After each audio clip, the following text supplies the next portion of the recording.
Real Country 1430 AM and 107.3 FM WRDN.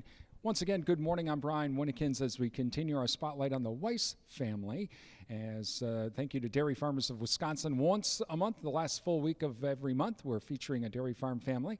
Compliments of Dairy Farmers of Wisconsin. Find out a little bit more about what our friends and neighbors are doing in the dairy industry as well. And we're with Don Weiss once again today with Weiss Family Farms just outside of Durand. And Don, I know one thing in protecting the environment and protecting the soil and even the water, but we'll specifically first start with the soil.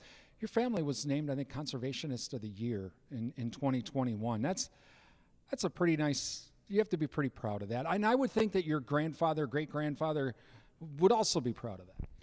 I would agree. I mean, it was quite an honor, and I didn't expect it at all. I mean, we try in many ways to do what's right.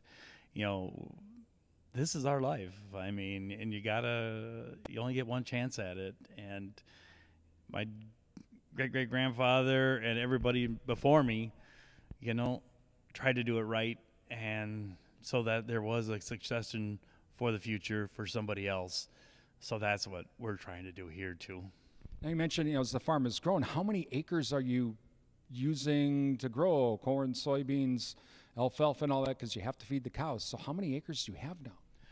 We own like 2,500 acres, and then we rent another 800 acres. We try to use, if there's acres available for rent or to buy, and if we're in that market at that time or whatever, we try to grasp as many acres as we can. And it's more for, not for feeding the cows. We have enough land, more than enough to feed the cows. We are looking to help the soils, help the nitrate in the waters and stuff like that by spreading that manure out even more. We believe that, I don't know if manure is the problem, but we feel like if we spread it out more, we're helping the environment, helping our neighbors.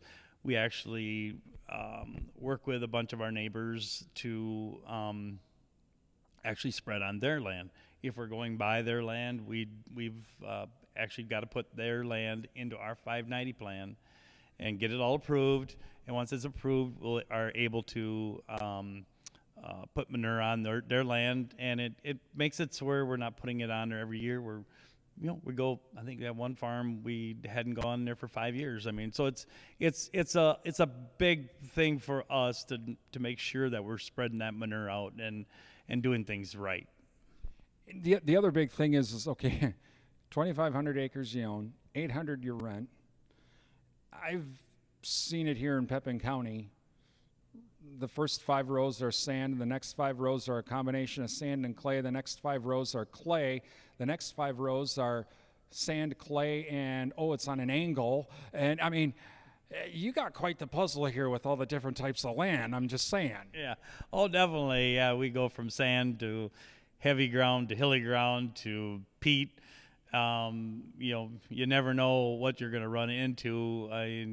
Especially this year with the weather, it's been tough.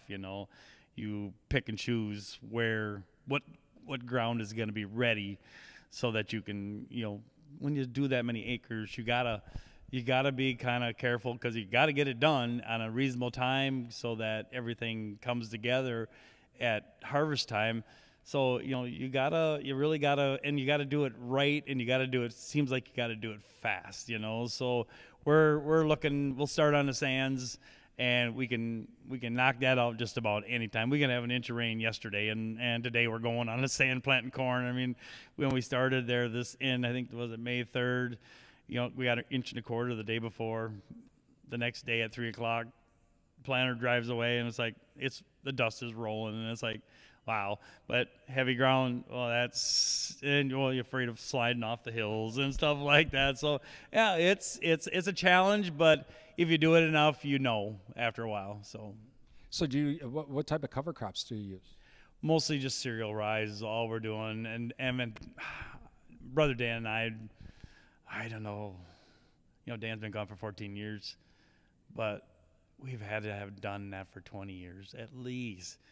We've done crept around borders around our on both sides of our drainage ditches, but the cover crops, I totally believe that is the right thing to do.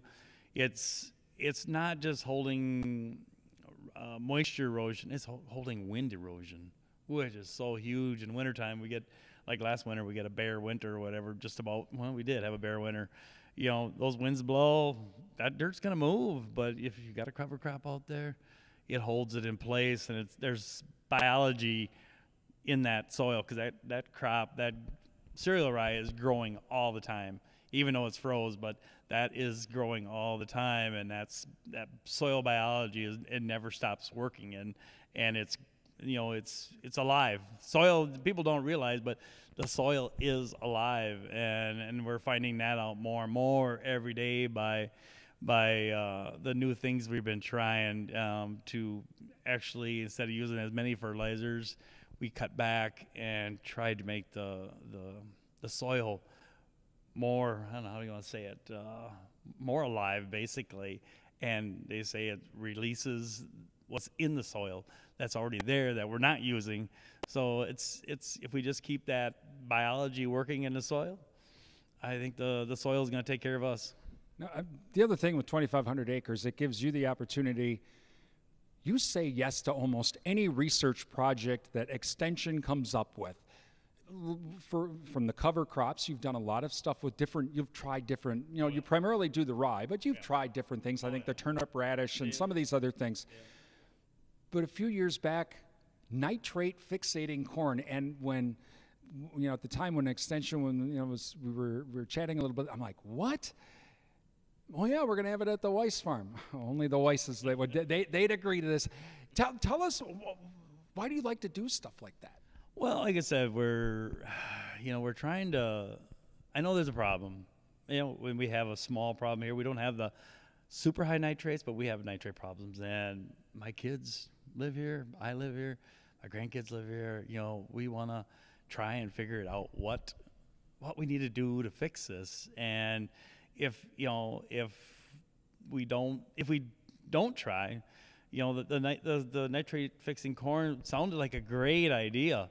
You know, we don't have to put any nitrate down. Well, it's a double win, because you plant your corn like normal, but you don't have to put no nitrate out there, so you don't have the cost of that. It's a no-brainer. If it worked, we struggled with it. We tried it. I mean, the first year we planted planted it late after taking off first crop. Had a hard time controlling the alfalfa in there.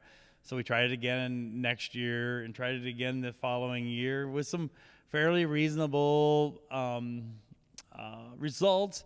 But then we went out and tried, you know, like 10 acres at a time.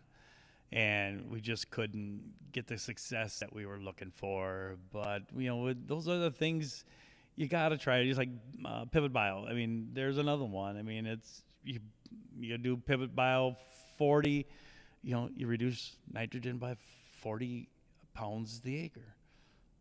Well, if everybody did that, stop and think that hundreds of ton, or I should say hundreds of thousands of ton of nitrogen that we wouldn't put out there, that wouldn't have a risk of losing with a 2-inch rain. Or, I mean, you know, we put it out there most of the time that those crops can grab it, because they're utilizing a lot of nitrate as they're growing. But you know, like I said, you get these big rain events, and they could take it all away in a short time, and there's nothing in our sands that we can do to stop it. Talking with the Weiss family this morning, as continuing our conversation with Don, and we're going to continue our conversation tomorrow. There's another research project that he's doing that, and I know I'm going to say the name wrong, but it's in regards to the water, and we're going to talk with Don about that here coming up tomorrow morning. Again, thank you to Dairy Farmers of Wisconsin, supporting our once-a-month spotlights on our dairy farm families. This is WRDN.